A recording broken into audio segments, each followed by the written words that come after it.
Sabe aquela sensação de estar vivendo a história em tempo real? Pois é como se a gente estivesse escutando uma gravação de arquivo daqui a 100 anos, tentando decifrar o exato momento em que a ordem mundial mudou. Porque eventos que parecem totalmente isolados hoje, desde visitas diplomáticas de alto nível até casos bem bizarros de espionagem local, estão todos, na verdade, profundamente conectados. Eles são literalmente os tremores de um terremoto geopolítico que está reconfigurando o mundo bem diante dos nossos olhos. Então, o objetivo dessa nossa análise de hoje é justamente conectar os pontos dessa teia tão complexa. E para fazer isso, o nosso roteiro vai passar por 4 frentes essenciais. 1. O xadrez geopolítico. 2. O Oriente Médio. 3. A corrida por recursos. E 4. Os testes sistêmicos. Ponto 1. Xadrez geopolítico, focando na nova dinâmica entre China e Rússia. Olha só a movimentação recente em Pequim. Para ter uma ideia da velocidade das coisas no cenário diplomático, apenas 4 dias depois da liderança dos Estados Unidos sair de lá, a liderança russa já desembarca na mesma capital para sua 25ª visita oficial. E qual o grande objetivo de Moscou com isso? É basicamente garantir que nenhuma desvantagem estratégica tenha sido criada durante as conversas anteriores. Enquanto isso, claro, Pequim aproveita essa centralidade. Eles usam o acesso exclusivo à residência oficial como uma verdadeira ferramenta para demonstrar o seu poder diplomático global. Mas tem um detalhe crucial nos bastidores que mostra o profundo desequilíbrio dessa parceria. A Rússia precisa desesperadamente, da construção do gasoduto Power of Siberia 2. A gente está falando de um projeto colossal de 2.600 quilômetros, que é absolutamente vital para substituir os mercados europeus que os russos perderam. Só que a China sabe muito bem da vantagem que tem na mesa. Em vez de fechar o acordo logo, Pequim está exigindo que o gás natural chegue com preços profundamente subsidiados, com valores quase iguais aos do mercado interno russo. E para provar que não dependem de um fornecedor só, os chineses continuam diversificando ativamente suas compras com o Turcomenistão e o Catar. E apesar dessa dependência econômica tão forte da China, a Rússia faz questão absoluta de projetar a própria força bruta para o mundo. 64 mil. Esse é um número impressionante de soldados envolvidos no maior exercício de simulação de ataque nuclear russo desde o fim da Guerra Fria. E junto com eles, quase 8 mil equipamentos bélicos pesados. É um lembrete claríssimo para o Ocidente e possivelmente para alguns aliados asiáticos também, de que Moscou ainda possui um poder de dissuasão militar gigantesco e está disposta a exibi-lo. Ponto 2. O barril de pólvora no Oriente Médio. Mudando o foco para o Oriente Médio, os indicadores de uma escalada iminente estão literalmente piscando em vermelho. Nós temos dezenas de aviões de carga americanos sendo monitorados transportando munições, além de uma atividade militar bem atípica na base de Diego Garcia.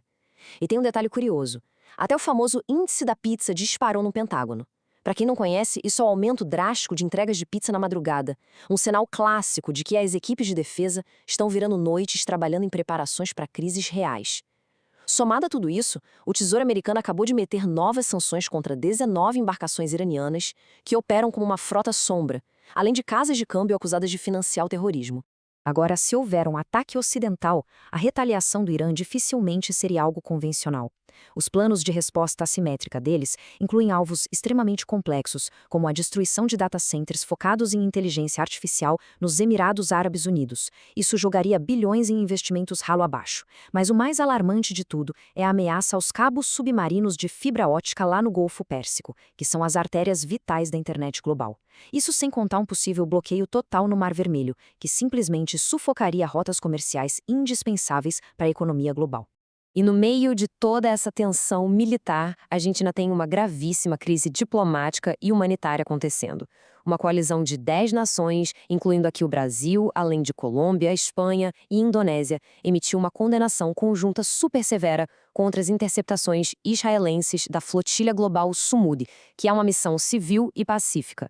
Essa ação militar contra ativistas humanitários foi amplamente classificada como uma violação clara do direito internacional marítimo, o que só aumenta o coro global contra a impunidade na região. E, claro, o impacto de toda essa volatilidade bate diretamente no bolso de todos nós. As projeções econômicas mais recentes para os próximos anos mostram um cenário muito desigual. Enquanto a economia dos Estados Unidos, focada em tecnologia, ainda deve crescer em torno de 2% e a China se mantém ali na casa dos 4,6%, o crescimento da Ásia Ocidental despencou drasticamente para apenas 1,4%. E no fim das contas, quem paga essa conta é o mundo em desenvolvimento, que sofre com inflação em alta e custos de financiamento completamente insustentáveis. Ponto 3. a corrida por recursos. Isso nos leva a uma palavra que define perfeitamente o novo paradigma econômico: reglobalização. A própria Organização Mundial do Comércio está defendendo abertamente que precisamos descentralizar as cadeias produtivas globais. E o que isso significa na prática? Significa que o mundo precisa escapar da dependência excessiva das terras raras que vêm da China, dos semicondutores de Taiwan e da rota super vulnerável do Estreito de Hormuz. É aceitar pagar custos de produção mais altos, tudo para garantir que a economia simplesmente não pare no próximo choque geopolítico. A segurança passou a valer mais do que eficiência. E esse foi o assunto principal do recente debate entre os ministros das finanças do G7 em Paris. O cenário global atual está rachado em 3 grandes falhas. Os Estados Unidos consomem além da conta, a China não consome o suficiente no seu mercado interno e a Europa não investe o necessário. Para botar mais lenha na fogueira diplomática, a decisão unilateral de Washington de suspender sanções ao petróleo russo, numa tentativa de controlar a sua própria inflação, deixou os parceiros europeus profundamente frustrados com essa falta de coordenação. E nessa corrida insana por recursos, as nações adotam estratégias completamente opostas. O Brasil, por exemplo, esteve no G7, ativamente convidando investidores estrangeiros, apresentando seu novo marco regulatório para minerais críticos e energia verde como um porto seguro. Em total contraste, a Groenlândia está sofrendo uma pressão imensa.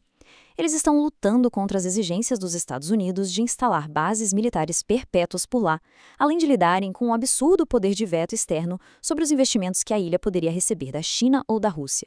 Muitos líderes locais encaram isso como ataque direto à própria soberania. Mas se engana quem acha que essa disputa por hegemonia acontece só nas altas cúpulas mundiais. Ela desce até o nível local.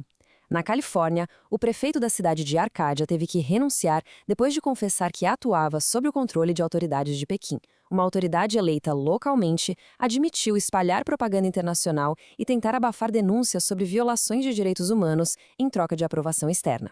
Agora, enfrentando pesadas acusações criminais, o caso escancara até onde pode ir a infiltração de interesses geopolíticos pesados na política de uma cidade. Ponto 4. Os testes sistêmicos na saúde e no direito. Esse número 26 marca um alerta repentino e muito assustador para todos nós. Foram 26 mortes confirmadas no espaço de apenas 24 horas devido a uma nova e letal cepa do vírus Ebola, concentrada na República Democrática do Congo. Esse surto elevou rapidamente as fatalidades para mais de 130 apenas nas últimas semanas. Mas o lado mais assustador não é só o vírus. É ver como a nossa infraestrutura global para lidar com isso está em frangalhos. Sem a participação oficial e contínua de grandes potências, a Organização Mundial da Saúde sofre muito para montar uma resposta rápida e eficaz. Vale lembrar que a saída oficial americana da OMS no passado deixou buracos de financiamento enormes. E com o recente banimento de 30 dias imposto por vários países aos viajantes vindos do Congo, Sudão do Sul e Uganda, fica claro que a abordagem baseada apenas em fechar fronteiras, sem uma coordenação global real, dificulta absurdamente os diagnósticos e impede a chegada de suprimentos que salvam vidas. Tudo isso nos leva à nossa última linha de defesa contra o colapso absoluto, o direito internacional. A gente critica muito, e com razão, quando ele fala em prevenir tragédias, mas ele é o tecido invisível que sustenta a nossa vida moderna. É ele que permite que satélites continuem operando de forma organizada no espaço, que rotas aéreas civis funcionem em segurança e que as transferências bancárias cruzem o globo em questão de segundos.